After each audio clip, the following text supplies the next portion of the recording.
Hello दोस्तों। तो कैसे हैं दोस्तों आप सभी के लिए मैं फिर से एक नया सा बिजनेस लेके आ गया, जो कि बिजनेस आपके लिए बहुत बेहतरीन बिजनेस होने वाला है। इस बिजनेस में आपको खर्चा बहुत कम पड़ने वाला है और खर्चे कम होने के कारण ये आपको जल्दी ग्रोथ देखने को मिलेगा और आप इस पे जल्दी से जल्दी स्टार्टअप कर सकते हैं। तो दोस्तों, इस बिजनेस के बारे में आपको पूरी जानकारी देने वाला हूँ इस वीडियो में, तो इस वीडियो को लास्ट तक जरूर देखें। दोस्तों, अब जैसे कि बात कर ले हम कि मिल्क शेक का बिजनेस कैसे शुरुआत करते हैं। तो देखिए दोस्तों, मिल्क शेक का जो बिजनेस होता है वो बिजनेस के लिए सबसे पहले तो देखिए लागत की आवश्यकता होती है। जो इसे करता है इसके लिए लागत की जो होती है डिमांड, उस चीज़ पे गौर करनी होती है कि कितना लागत पे स्टार्टअप हो सकता है।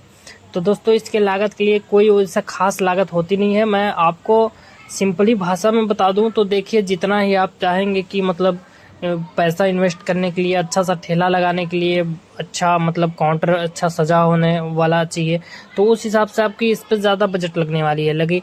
आप अगर इसे बहुत कम बजट पे भी शुरुआत करना चाहते हैं तो आप इसे कर सकते हैं। जैसे कि मिल्क शेक का बिजनेस मैं बता दूं कि बहुत कम पैसे लगा के आप इसे स्टार्ट करेंगे और साथ में इस पे जैसे मिल्क शेक का बिजनेस आप अगर स्टार्ट कर भी लेते हैं तो इस पे किन बातों को आपको ध्यान रखना होगा जिससे कि आपकी ये बिजनेस अच्छे से चले। कहीं पास ये नहीं कि बिजनेस किया और फिर उस पे लॉस हो गया, ऐसा नहीं। तो आप बता दूं कि जो मिल्क शेक का जो बिजनेस करता है वो सबसे पहले इसके बारे में नॉलेज लेता है कि आखिर मिल्क शेक बनता कैसे है। तो जैसे कि आपको सिंपली भाषा में मैं सिखा देता हूँ कि मिल्क शेक अगर आपको बनाना है तो इसके लिए कोई ज़रूरी सामग्री उतना कुछ खास होती नहीं है। मिल्क शेक जो आपको बनाना है वो आप किस चीज़ का बनाएंगे, आप देखिए वो एक होता है फालूदा जो बनता है, वो एक अलग चीज़ होता है। लेकिन ये जो मैं बता रहा हूँ मिल्क शेक आपको, ये आपको फ्रूट से बनाने वाले मिल्क शेक। हाँ, आप डिसाइड कर सकते हैं आपके अंदर किस चीज़ को आप प्रोवाइड कराना चाहते हैं ग्राहकों को अपना, तो उस हिसाब से आप इस चीज़ को खोल सकते हैं। जैसे कि आप मान लीजिए मिल्क शेक का आप करना चाहते हैं बिजनेस, तो उसके लिए आपको कुछ नहीं, आप 2-3 फ्रूट को अपने ठेले काउंटर पे रख लीजिए, अपने जहाँ पास भी आप दुकान करेंगे उस पे आप 2-3-4 फ्रूट को पहले डिसाइड कर लीजिए कि इस चीज़ का मैं बनाने वाला हूँ मिल्क शेक। जैसे कि मान लीजिए बनाना हो गया, उसके साथ पे अनार हो गया और उसके साथ पे संतरे हो गए, और जितने भी फ्रूट्स होते हैं, अंगूर होते हैं, सीजन के हिसाब से आप ये सब को चेंज करके और उसका बनाना इस पे आप चालू कर सकते हैं मिल्क शेक के लिए।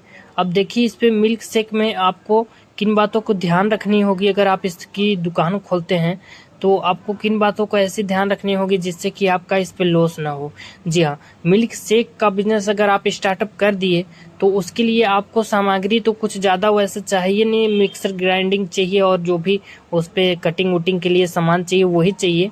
लेकिन आपको ये बातों को ध्यान रखनी होगी, अगर मान लीजिए जैसे आप मिल्क शेक बनाते हैं तो आपका कभी मिल्क शेक अगर बच गया, ठीक, तो बच गया तो उसे करेंगे क्या आपको, तो आप उसे स्टोर करना होता है कि आप जैसे कि शाम तक का आप किए, अब कभी तो ज़्यादा कभी कम होता है, तो ऐसे में अगर बचत की आवश्यकता होती है ताकि आप उसे स्टोर कर सकें और आपका जो पैसा है वो बचत हो सके।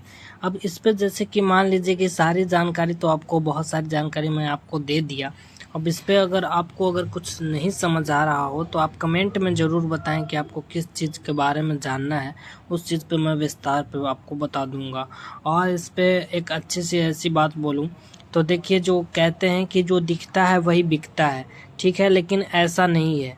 यहाँ पास वो चीज़ मायने रखता है, लेकिन आपके पास अगर बजट कम है तो आप बजट कम से ही शुरुआत कीजिए।